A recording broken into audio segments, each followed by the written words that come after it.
Dalam nama Bapa dan Putra dan Roh Kudus. Amin. Shalom Alehim. Alehim shalom. Berjumpa lagi dengan saya pada perenungan hari ini tanggal 25 September 2021. Salib Kristus adalah salib kemenangan dan kemuliaan. Bacaan liturgi hari ini diambil dari kitab Zakaria 2 ayat 1 sampai dengan 5, dilanjutkan dengan ayat 10 sampai dengan 11a, dan Injil Lukas 9 ayat 43b sampai dengan 45. Kembali sebelum saya melanjutkan dalam perenungan, saya akan bertanya kepada kedua cucu saya. Jaden lihat ada apa di salib ini? Ada penderitaan. Penderitaan siapa? Yesus. Kenapa Yesus menderita? Karena dia menanggung dosa kita. Oh, kalau Jesslyn, apa arti salib ini? Arti salib ini karena kita sudah dimenangkan oleh Yesus. Haleluya, puji Tuhan. Saudara-saudara yang terkasih, masih di dalam ingatan kita suatu peristiwa transfigurasi Yesus yang disaksikan oleh 3 muridnya.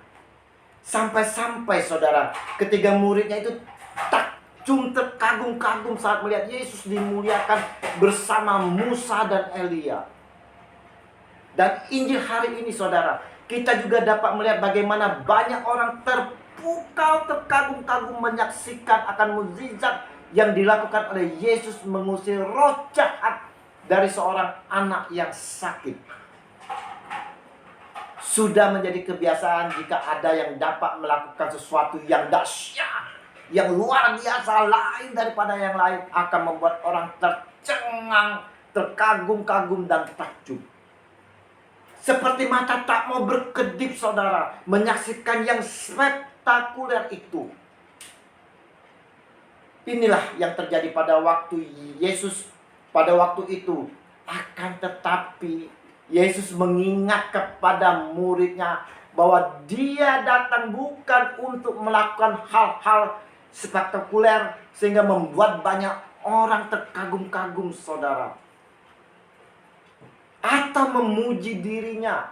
Yesus mengingatkan para muridnya bahwa ia datang untuk diserahkan ke dalam tangan manusia. Artinya ia harus mati disalib karena dosa manusia. Seperti yang dijawab oleh cucu saya Jaden, bahwa di salib itu ada penderitaan. Yesus mau menderita karena untuk menanggung dosa kita.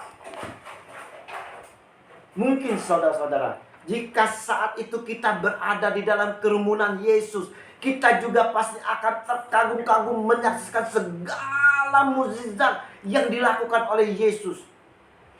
Namun, setelah mendengar apa yang dikatakan Yesus, dengarlah dan camkanlah segala perkataanku ini. Anak manusia akan diserahkan ke dalam tangan manusia. Mungkin kita akan berpikir kembali apa yang kita kagumi saudara. Kita akan sama dengan para murid yang tak mengerti, tak memahami apa yang dikatakan Yesus. Kadang tanpa sadar saudara, kita mau dalam pelayanan kita agar kita semua orang takjub kepada kita, terkagum-kagum. Panggilan untuk melayani Allah memang bukan panggilan untuk menjadi populer saudara. Kepopuleran akan mengalihkan kemuliaan Allah menjadi kemuliaan aku. Panggilan untuk melayani Allah adalah panggilan untuk memikul salib, menanggung penderitaan demi mengemban kehendak Allah.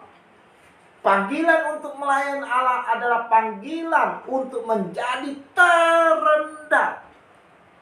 Sebagai seorang hamba yang mau bekerja bersusah payah, yang namanya pribadi tak mau disebut-sebut, tetapi hasil yang nyata dibutuhkan untuk menggenapi kehendak Allah di dalam dan melalui Dia putranya Yesus Kristus. Nah, saudaraku, maukah kita menjadi yang terendah saudara? Mau bekerja bersusah payah hanya untuk Allah, tidak memikirkan kepopuleran atau dikagumi.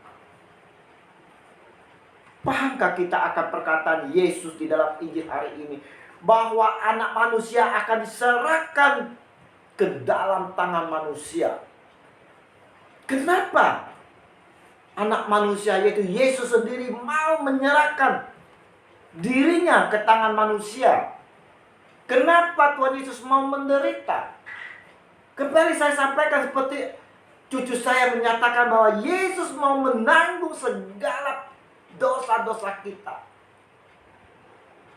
Penderitaan salib serta kematian yang akan dialami Tuhan Yesus adalah konsekuensi logis dari pewartaannya tentang kasih dan kerajaan Allah. Yesus mewartakan segala kebaikan justru direspon dengan amarah, dendam, dan dengki iri hati oleh orang-orang terkemuka, saudara, di dalam bangsa Yahudi pada saat itu. Dan saudara, kematian yang dialami oleh Yesus ini di kayu salib adalah konsekuensi dari pewartaannya sendiri. Karena dia mengasihi kita, dia mau menderita untuk kita, untuk melepaskan segala dosa kita. Itulah kasih Tuhan Yesus. Maka tuh, seperti yang dikatakan oleh cucu saya yang kecil, Jesslyn, bahwa di dalam salib itu ada kemenangan. Karena kita dimenangkan oleh Yesus. Mungkin kita juga mengalami di saat melakukan kebaikan, kita direspon berbagai kebencian, iri, dengki, kita ditolak, bahkan dimusuhi, saudara. Bagaimana respon kita terhadap penolakan ini? Apakah kita membalas dendam, amarah, atau mundur dari perbuatan kebaikan? Dalam kehidupan kita sehari-hari, entah itu dalam pekerjaan, kuliah, sekolah, keluarga, ataupun bermasyarakat, saudara, kita pasti akan menjumpai salib-salib kehidupan kita. Dan setiap kita salibnya berbeda-beda, saudara. Terkadang kita tak mau dan malah menghindari salib-salib kehidupan yang seharusnya kita pikul. Kita dengan berbagai cara sering berusaha menghindari salib itu di dalam kehidupan kita ini. Kita maunya aman. Tak mau keluar dari zona aman yang telah menindabobokkan kita. Kita perlu belajar, saudara, dari Sang Maha Guru kita, yaitu Yesus Kristus, yang selalu setia dengan panggilannya, tetap menjalankan dengan penuh kerendahan hati. Injil hari ini dengan tegas Yesus sendiri mengatakan bahwa dirinya akan menderita, dan seperti yang kita ketahui sebagai umat yang percaya bahwa dia telah memberikan contoh kepada kita dalam jalan salibnya. Ia menjalani penderitaan itu dengan setia, dengan penuh kesabaran dan tuntas, saudara. Sampai Yesus sendiri mengatakan, waktu tangannya terentang kanan dan kiri, dia mengatakan, selesai. Pasti berat buat kita untuk menjalani dan memikul salib kita, saudara. Namun percayalah, saudara, salib kita akan terasa ringan bila kita satukan dengan salib Kristus. Karena salib Kristus adalah salib kemenangan dan kemuliaan. Dan salib Yesus itu sendiri telah membawa kita sukacita. Karena di dalam salib itu ada kemenangan. Karena kita dimenangkan oleh Yesus sendiri. Bersama Kristus, kita percaya bahwa tak ada air mata tanpa rahmat, tiada beban tanpa berkat, dan tiada kesulitan tanpa solusi. Semoga berkat pimpinan dan bimbingan Roh Kudus, kita semua dimampukan untuk memikul salib yang dijalani di dalam hidup ini dengan penuh sukacita, dan berkat melimpah dari Yesus Tuhan selalu tercurah di dalam kehidupan kita. Amin.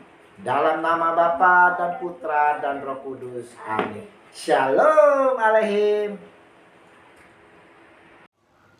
Selamat berakhir pekan. Selamat bersukacita di dalam Tuhan bersama keluarga. Ayo, tetap prokes. Kita sehat, keluarga sehat, semua sehat. Semangat!